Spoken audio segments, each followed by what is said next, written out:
샬롬. 새벽을 깨우신 모든 분들을 주님의 이름으로 축복합니다. 우리가 지금 이 아부다비는 어제부터 이제 이드 휴가 기간이 시작이 되었죠. 그래서 일요일까지로 이렇게 알고 있는데, 여러분 또 모쪼록 이 시간들 주님 안에서 또 안전하시길 바라겠고, 또 모처럼의 그 휴가 기간 동안 쉼이 있고 주님이 주시는 평강 가운데 이 주말 잘 보내실 수 있기를 주님의 이름으로 축복합니다. 오늘 말씀 어제에 이어서 마태복음 13장 47절에서 52절 말씀 같이 나누겠습니다. 또 천국은 마치 바다에 치고 각종 물고기를 모는 그물과 같으니 그물에 가득함에 물가로 끌어내고 앉아서 좋은 것은 그릇에 담고 못된 것은 내버리느니라. 세상 끝에도 이러하리라. 천사들이 와서 의인 중에서 악인을 갈라내어 풀무불에 던져 넣으리니 거기서 울며 이를 갈리라. 이 모든 것을 깨달았느냐 하시니 대답하되 그러하오이다. 예수께서 이르시되 그러므로 천국의 제자된 서기관마다 마치 새 것과 옛 것을 그 곳간에서 내오는 집주인과 같으니라. 아멘. 마태복음 13장 천국에 대한 예수님의 비유가 이제 52절까지 이어지면서 종료가 됩니다. 앞선 그 천국 비유들을 통해서 천국은 기다림과 인내 속에서 보이지 않지만은 사람들이 또 인식하지 못하지만은 분명하고 확실하게 다가오고 있다라고 말씀드렸고, 모든 사람들이 그 천국을 깨닫는 날이 올 것이다 라고 그렇게 말씀드렸어요. 또 천국은 내 모든 것을 다 주고서라도 반드시 소유해야 하는 것이며, 또 세상 모든 것을 다 준다고 할지라도 절대 바꿔서는 안 되는 그런 아주 중요한 그 본질적인 가치를 지니고 있는 것이다 라고 말씀드렸습니다.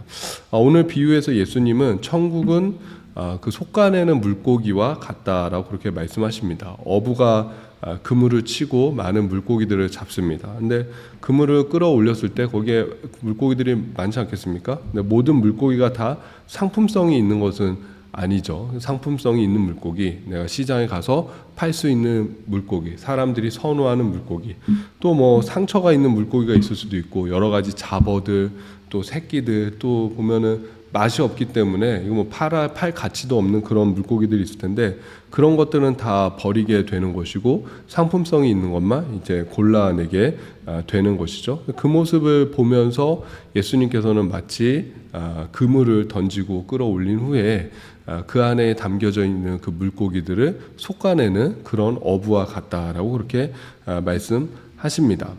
여러분, 우리가 또 이 말씀을 보면서 이 어부가 참 다 버리나, 쓸모없는 물고기라고 다 버리나 생각하실지도 모르겠어요. 물론 뭐 다시 살려줄 수도 있는 것이고, 또 이미 육지로 끌고 왔고, 뭐 배로 갖고 왔고, 육지로 끌고 왔기 때문에 거기서 이제 살려주는 것은 의미 없게 생각할 수도 있을 텐데, 근데 사실은 제가 계속 이제 비유 때마다 말씀을 드리지만은 이것도 단순히 그 어부의 방식, 어업 양식에 대해서 설명하는 게 아닙니다. 이 어부 외에 살려주지 않고 안 쓰는 못 쓰는 물고기는 살려주지 않고 다 버리나, 이 어부 참 못된 어부다. 뭐 또 살려주는 어부가 있지 않겠는가. 그 어부는 바다를 생각하는 착한 어부다.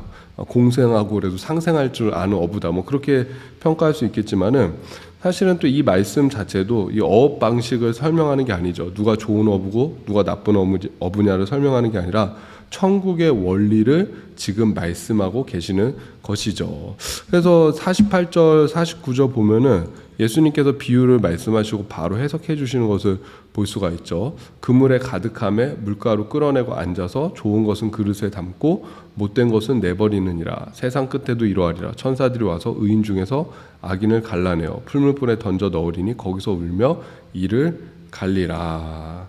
그래서 이 말씀의 의미는 모든 사람이 다 천국에 들어가는 것이 아니라 그 안에서 걸러지는 사람들이 있다. 오늘 말씀에서 악인이라고 표현하죠. 의인과 악인이 걸러질 것이다. 양과 염소가 걸러질 것이고, 왼편에 놓여서 심판받는 자들이 있고, 오른편에서 하나님의 나라에 함께 참여하는 자들이 있을 것이다. 예수님께서는 이렇게 어떻게 보면 갈라치기라고 할 수 있는데 그렇게 말씀하고 계세요. 그러니까 여러분, 이 말씀의 의미는 모든 사람이 다 천국에 들어가는 것이 아니라 심판에 들어가는 사람도 있다라는 것이죠. 그러니까 사실 이런 말씀은, 이 의미는 예수님께서 꾸준히 하신 말씀이죠. 앞서서 곡식과 가라지 비유에서도 예수님은 버려지는 가라지가 있다라고 그렇게 말씀하셨습니다. 그러니까 천국과 함께 지금 예수님께서 계속 말씀하시는 것이 뭐냐면 심판이다라는 것이죠. 성경은 분명한 하나님의 심판에 대해서 말씀하고 있죠. 종말의 때, 마지막 때에 분명히 있을 사건이 뭐냐? 그것은 바로 심판이다. 예수님이 다시 오셔서 하실 일도 무엇이냐?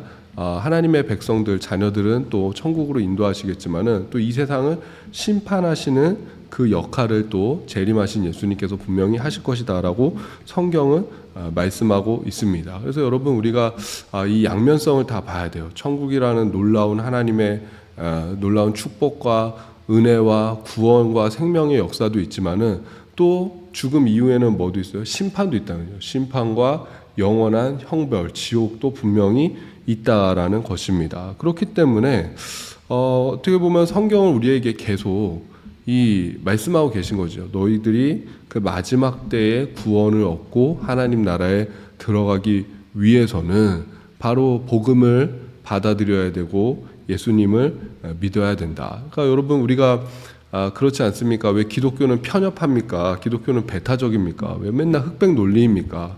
근데 그럴 수밖에 없는 게 성경에서는 분명히 오직 유일한 길은 예수 그리스도밖에 없다. 우리가 구원을 얻고 천국에 들어가는 유일한 길은 예수 그리스도밖에 없다. 그분을 믿는 믿음뿐이다라고 우리에게 말씀하고 있기 때문에 다른 길은 이야기하고 있지 않기 때문에 우리는 다른 것을 사실은 이야기할 수가 없는 것이죠. 그러니까 오늘날의 싸움도 보면은 종교적이지 않습니까? 지금 중동에서 일어나고 있는 이 이란과 또 이스라엘과 이 이스라엘과 미국과 또 이란과의 그 전쟁 속에서 지금 아랍이 또 얻어 터지고 있는 그런 상황들, 또 그 피해는 또 고스란히 동아시아가 본다고 하더라고요. 왜냐하면 이 호르무즈 해협이 봉쇄되면서 이 기름이 못 나가잖아요. 유조선이 못 나가니까는 가장 큰 피해를 보는 것이 이 동아시아 3개국, 중국하고 일본하고 또 우리 대한민국, 이렇게 3개국이라고 합니다. 근데 여기에 보면 중심에 보면은 이게 종교가 있지 않습니까? 유대교와 무슬림과 또 기독교라는 그 종교가 있는데, 그래서 어떤 사람들은 이게 참 왜 이렇게 문제가 되느냐, 그러면서 종교를 좀 혐오할 수도 있고, 또 이것이 이것을 이제 큰 어떤 문제거리로 삼기 때문에 또 여기 안에서 또 뭔가 타협이 이루어져야 되는 것 아니냐라고 얘기할지도 모르겠습니다. 그럼 실제로 평화를 위한 그런 대화와 어떤 그런 협상의 시도들이 많이 이루어지고 있는 것이죠. 근데 우리가 어쨌든 구원의 문제에 있어서는 타협할 수가 없는 것이죠. 그러니까는 뭐 정치적인 문제들, 또 뭐 문화적인 것들, 뭐 생활적인 것들은 우리가 같이 공유할 수 있지만은 또 얘기해 보면은 무슬림하고 이렇게 얘기해 보고 유대인들하고도 이렇게 보면은 여러분, 이 종교적인 문제, 결국 구원의 문제는 타협이 안 돼요. 그들도 그렇고 우리도 마찬가지. 우리도 당연히 타협해서는 안 되고 결국은 타협이 안 되는 것이고, 우리는 그 성경이 진리임을 믿고 또 이 땅에 예수 그리스도가 오셨고 십자가에서 죽으셨고, 근데 그 죽음이 무의미한 죽음이 아니라 바로 우리를 구원하시고 우리의 죄를 대속하시기 위한 죽음이고, 죽음에서 끝이 아니라 부활하셨고 또 승천하셔서 지금 하나님의 우편에 앉아 계시고 다시 오신다고 약속해 주셨다. 이것이 복음인데, 이것을 우리는 믿기 때문에 절대 타협이 안 되는 것이죠. 우리는 그래서 오직 그 예수님만 우리의 구세주로 또 메시아로 인정하고 고백하게 되는 것이죠. 그래서 지금 보면은 이 상품성이 없는 물고기들은 다 버려지잖아요. 좋은 것은 그릇에 담고 못된 것은 이제 내버려진다라고 그렇게 말씀하는데, 그 말씀의 그 의미도 결국은 심판 이후에는 두 번째 기회는 없다는 것이죠. 물고기를 다시 살려주지 않는다, 버려지게 된다라는 것처럼 결국에는 이 땅에서의 우리에게 주어진 이 시간들, 이 땅에서의 역사가 유일한 우리에게 기회이고, 심판 이후에 어떤 또 다른 기회가 우리에게 주어지지는 않는다라고 말씀합니다. 그러니까 여러분, 우리가 복음을 듣고 나부터 믿어야 될 이유가 여기 있고, 우리가 복음을 증거해야 될 이유가 여기에 있고, 또 복음을 아직 듣지 못한 사람들, 또 복음을 들어도 마음을 열지 못하고 믿음으로 이어지지 않는 사람들을 위해서 우리가 중보하고 기도하고 마음 써야 될 이유가 여기에 있는 줄로 믿습니다. 마지막으로 예수님은 천국은 마치 서기관마다 새 것과 옛 것을 그 곳간에서 내오는 집주인과 같다라고 말씀하세요. 52절 보니까는 예수께서 이르시되 그러므로 천국의 제자된 서기관마다 마치 새 것과 옛 것을 그 곳간에서 내오는 집주인과 같으니라. 무슨 의미냐면은 천국의 제자된 서기관은 율법교사입니다. 하나님의 말씀을 맡아서 해석하고 가르치는 사람이 서기관, 율법교사인데 천국을 깨달은 서기관은 마치 새 것과 옛 것을 그 곳간에서 내오는 집주인과 같다라고 말씀하시는 거예요.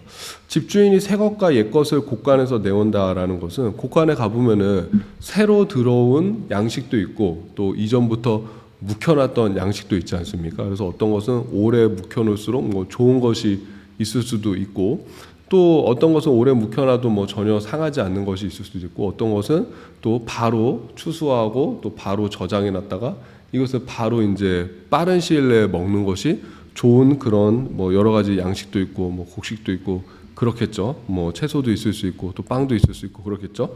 그런데 집주인이 적절하게 그것을 꺼낸다라는 것이죠. 지금은 좀 옛날에 묵혀뒀던 것을 꺼내서 먹을 때이다. 지금은 이 새 거 이거 빨리 먹지 않으면 상하니까 이거 먼저 먹을 때이다. 그거를 결정하는 것이 집주인인 것처럼 서기관이 그렇게 행한다라는 것입니다. 그래서 여기서 새 것과 옛 것은 바로 옛 것은 구약과 율법을 의미해요. 그 다음에 새 것은 복음과 뭐 당시에는 신약 성경이 없긴 했지만 어쨌든 복음과 신약을 의미하는 것이죠. 예수님께서 오셔서 새롭게 선포한 복음과 또 이제 만들어질 그 신약 성경을 의미하는 것이죠.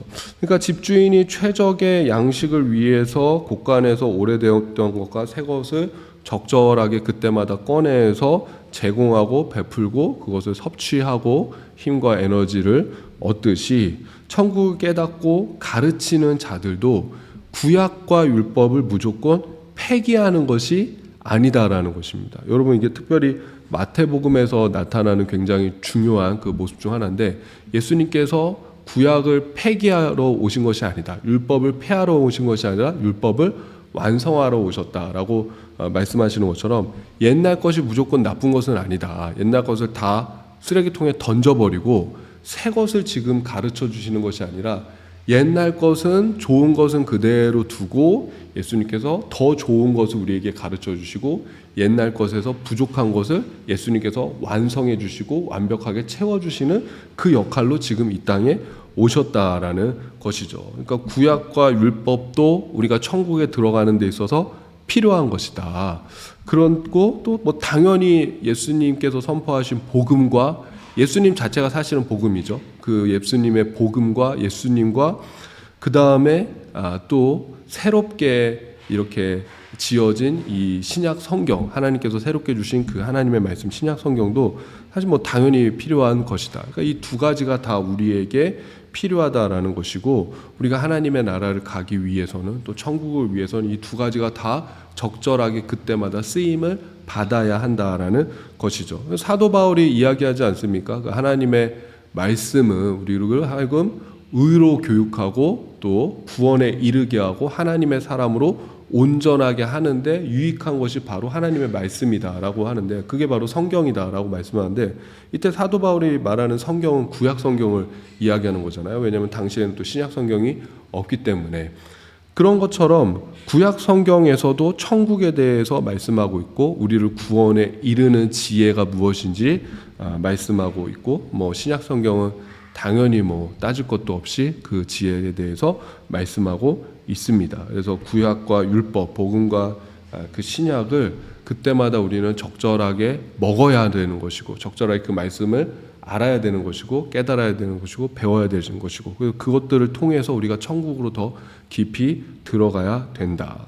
오늘날에 또 이 세대와 보면서 또 하나 말씀드리고 싶은 것은 결국은 모든 성경은 하나님의 사람으로 우리가 세워져 가는데 유익을 주는 것이고 우리가 구원으로 나아가는데 유익을 주는 것이고 우리를 구원으로 이끄는 것이기 때문에 이게 성경의 목적인 거예요. 근데 오늘날 우리가 일어나는 이런 일들을 또 바라보면서 성경을 오해하고 곡해할 때가 있습니다. 뭐 유대인들 같은 경우는 구약을 지금 자기들 입맛대로 사실은 해석하는 거 아닙니까? 어떤 구속사의 관점, 복음의 관점, 구원의 관점에서 해석하는 것이 아니라 선민의 관점에서 하나님께서 결국 우리 이스라엘, 여기서 말하는 이스라엘은 진짜 자기들 이스라엘이에요. 자기들 유대인들과 이스라엘을 하나님께서 어떻게 하시는가, 어떻게 회복시키고 어떻게 자기들만 하나님께서 구원하시는가, 자기들만 구원하는 거예요. 그러니까 이 관점에서 지금 계속 이 구약을 해석하고 있기 때문에 잘못된 것이죠.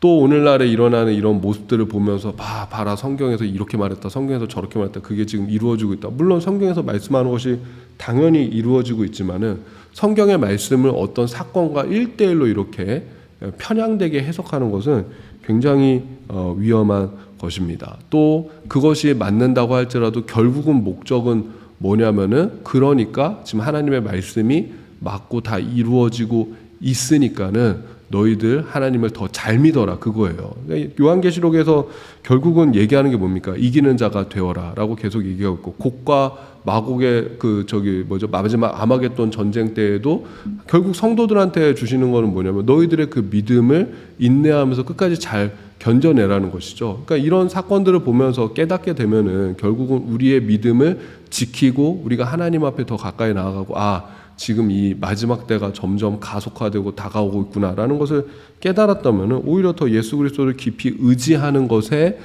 거기에 이제 연결이 되어져야 되는 것이지. 그러니까 하나님이 성도들한테 계속 요구하시는 건 그거예요. 너희 믿음을 지켜라. 너희 믿음을 붙들어라. 이런 일이 더 그럴수록 흔들리지 말고 너희 믿음을 굳게 지켜라. 그게 이제 우리가 할 일이에요. 나머지는 하나님께서 해 나가실 일이고 하나님께서 하실 일이고, 우리가 뭐 나가서 싸우겠습니까? 뭘 어떻게 하겠습니까? 우리는 우리 믿음 지키는 게 가장 중요한 줄로 믿습니다. 그러니까 여러분, 우리에게 주어진 그 구원의 약속, 우리가 가지고 있는 그 천국의 시민권, 나에게 보장된 그 하나님의 나라, 그것을 여러분 절대 잃지 마시고 잊어버리지도 마시고 무엇과 바꾸지도 마시고, 여러분 소중하게 내 안에 담긴 진정한 보호함을 깨닫고 굳건히 지킬 수 있기를 주님의 이름으로 축복합니다. 또 이 하나님의 말씀, 구약 성경 말씀과 신약 성경 말씀, 또 선포되어지는 그 복음의 말씀, 이것을 통해서 여러분 우리의 믿음이 더 견고하고 담대해질 수 있기를 주님의 이름으로 축복합니다. 제가 기도하겠습니다.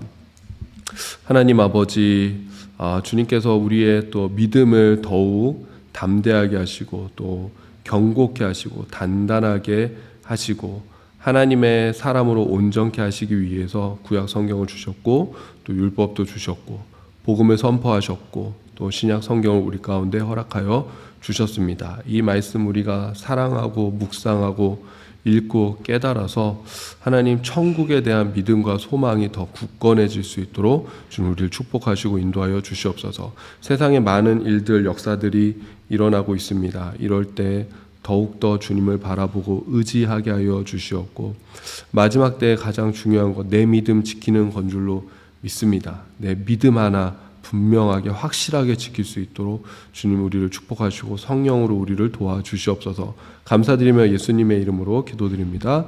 아멘. 여러분 좋은 주말 되시기를 주님의 이름으로 축복합니다.